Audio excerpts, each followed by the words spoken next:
সুপ্রিয় দর্শকবৃন্দ, আসসালামু আলাইকুম রহমতুল্লাহি ওয়া বারাকাতুহু।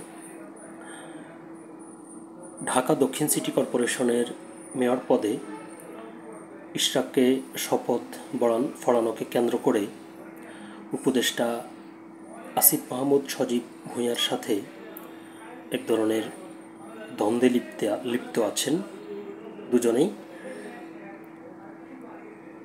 ইশরাক হোসেনকে প্রায় প্রতিদিনই আসিফের বিরুদ্ধে কোনো না কোনো কথা বলতে শোনা যাচ্ছে। এবার আসিফ মাহমুদ সজীব ভূঁইয়া ফেসবুক স্ট্যাটাসে অনেক কথা বলেছেন। এটি নিয়ে দৈনিক প্রথম আলোতে একটি খবর প্রকাশিত হয়েছে, যেখানে শিরোনাম করা হয়েছে, এত নোংরামি করার পরও ভদ্রতার লাইন ক্রস করেনি। ইশরাকের বক্তব্য প্রসঙ্গে বলছেন উপদেষ্টা আসিফ মাহমুদ। খবরটির বিস্তারিত বলা হয়েছে, বিএনপি নেতা ইশরাক হোসেনের বক্তব্যের প্রতিক্রিয়ায় ফেসবুকে পোস্ট দিয়ে স্থানীয় সরকার উপদেষ্টা আসিফ মাহমুদ সজীব ভূঁইয়া বলেছেন, এত নোংরামি করার পরও গত 1.5 মাসে একবারের জন্য ভদ্রতার লাইন ক্রস করিনি। একবারও ব্যক্তি আক্রমণ করা কিংবা ছোট করে কথা বলিনি। আমার লড়াই, রাজপথ, রাজনৈতিক পথ চলা কিংবা পরিবার কেউই আমাকে এই শিক্ষা দেয়নি। উল্লেখ করে আসিফ মাহমুদ আরও বলেছেন, আমি ধৈর্য ধরেছি, জবাব দেইনি বলে যে এসব অন্যায় জবাবহীন থেকে যাবে এমনটা না। ইতিহাস সবাইকেই যার যার প্রাপ্য বুঝিয়ে দেয়। ঢাকা দক্ষিণ সিটি কর্পোরেশনের মেয়র পদে দায়িত্ব বুঝিয়ে দেওয়ার দাবিতে চলমান আন্দোলন এবং গতকাল নগর ভবনে দুই পক্ষের মারামারির প্রেক্ষাপটে আজ বুধবার দুপুরে জাতীয় প্রেস ক্লাবে সংবাদ সম্মেলন করে বিএনপির নেতা ইশরাক হোসেন। সেখানে তিনি অভিযোগ করেন, একটি টেলিভিশন চ্যানেলে দেওয়া সাক্ষাৎকারে উপদেষ্টা আসিফ মাহমুদ সজীব ভূঁইয়া অত্যন্ত আপত্তিকর কিছু কথা বলেছেন। ইশরাক হোসেন বলেন, আসিফ বলেছে বিএনপির এক নেতার ইন্ধনে ইশরাকের আন্দোলন হয়েছে। এই বক্তব্যের মধ্য দিয়ে ঢাকার হাজার হাজার ভোটারকে চরম অপমান করা হয়েছে। ঝড়, বৃষ্টি, তীব্র রোদ উপেক্ষা করে দিনের পর দিন শারীরিক ও মানসিক পরিশ্রম করে আন্দোলন করা ঢাকার এই জনগোষ্ঠীকে একটি বাক্য উচ্চারণের মধ্য দিয়ে নাগরিক থেকে পশুর মর্যাদায় নিয়ে যাওয়া হয়েছে।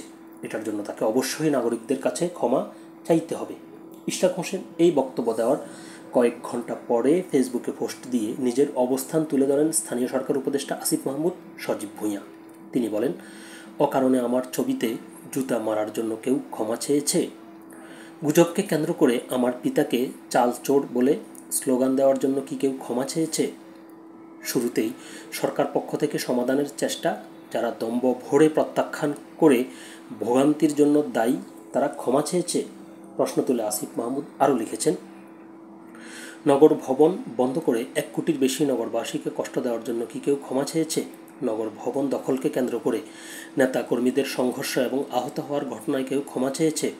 ইশরাক হোসেনের বক্তব্য অনুযায়ী উপদেষ্টা পরিষদের সম্মিলিত সিদ্ধান্তের জন্য আমাকে বারবার ব্যক্তিগত আক্রমণ, আমার পরিবারকে আক্রমণ, জবাই করার স্লোগান দেওয়া সহ অব্যাহত মানহানির জন্য কেউ ক্ষমা চেয়েছে? উপদেষ্টা আসিফ মাহমুদ লেখেন, কিন্তু আমাকে ক্ষমা চাইতে হবে, কারণ আমি বলেছি কয়েকজন নেতার প্ররোচনায় এই আন্দোলন হয়েছে। আমি সত্যি বলেছি এবং সত্যি যে বলেছি এটা তিনিও জানেন। তাকে যে ট্র্যাপে ফেলা হয়েছে, ফর এ বেটার নেগোসিয়েশন ব্যবহার করা হয়েছে, তা তিনি ভালো করেই জানেন এবং আমার পরিচিত একাধিক ব্যক্তির কাছে স্বীকারও করেছেন। তো খবরটি এ পর্যন্তই ছিল।